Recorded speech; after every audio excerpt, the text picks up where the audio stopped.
One reason China's spectacular rise sometimes alarms its neighbours is that from the Himalayas to the sea, it claims territory it does not control. In the West, China's border dispute with India is more than a minor cartographic tiff. China claims an area of India that is twice the size of Switzerland, the state of Arunachal Pradesh. Further west, China occupies Indian-claimed territory next to Kashmir. In 1962, China won a brief war over the dispute. Now, however, a more immediately dangerous standoff is the one between China and Japan over disputed islands in the East China Sea, known as the Senkaku in Japan and the Diaoyu in China. The surrounding seas may be rich in oil and gas, which Japan says provoke China's interest. Japan says they've always been its territory. A new and much more dangerous phase of the dispute began in 2012 after Japan's government nationalised 3 of the islands by buying them from their private owner. Infuriated, China since then has been sending its ships and planes close to the islands, now challenging even Japan's claim to control them. Japan's ally America has confirmed that its security guarantee does cover the islands. It and Japan were especially provoked by China's unilateral announcement in November 2013 of an air defence identification zone covering the islands. The worry is less of a deliberate war than an accidental collision at sea or in the air might escalate.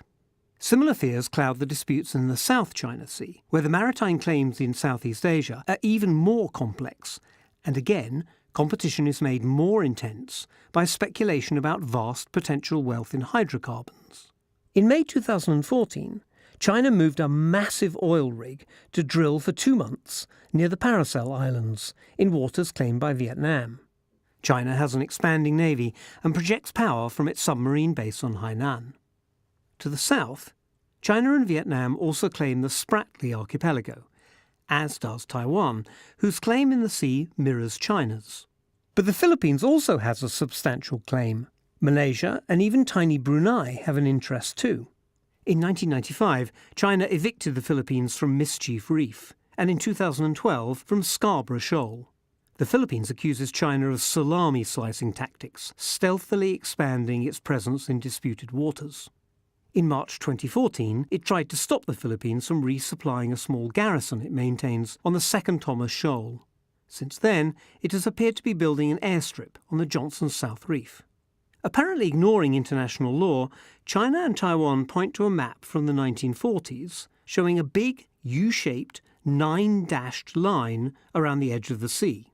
All China's, they say. The Philippines, to China's fury, is challenging this at a UN tribunal. A huge chunk of global trade and almost 1/3 of seaborne crude oil passes through the South China Sea, so these uncertainties worry America as well as countries nearby. The status of Taiwan is also still unresolved. In practice, it has been independent since 1949, but China still insists that one day it must accept Chinese sovereignty. Polls suggest that few in Taiwan are in any hurry for that day to come. China has never renounced the use of force against Taiwan if necessary, and has hundreds of missiles on its coast trained on the island. No one is asking the Tibetans in China's west, or the largely Muslim Uyghurs of the neighbouring region of Xinjiang, whether they want to be part of China, but many of them certainly hanker after independence. That is one reason why China cannot show weakness on what it sees as issues of national sovereignty. Its expansionist dreams are haunted by separatist nightmares.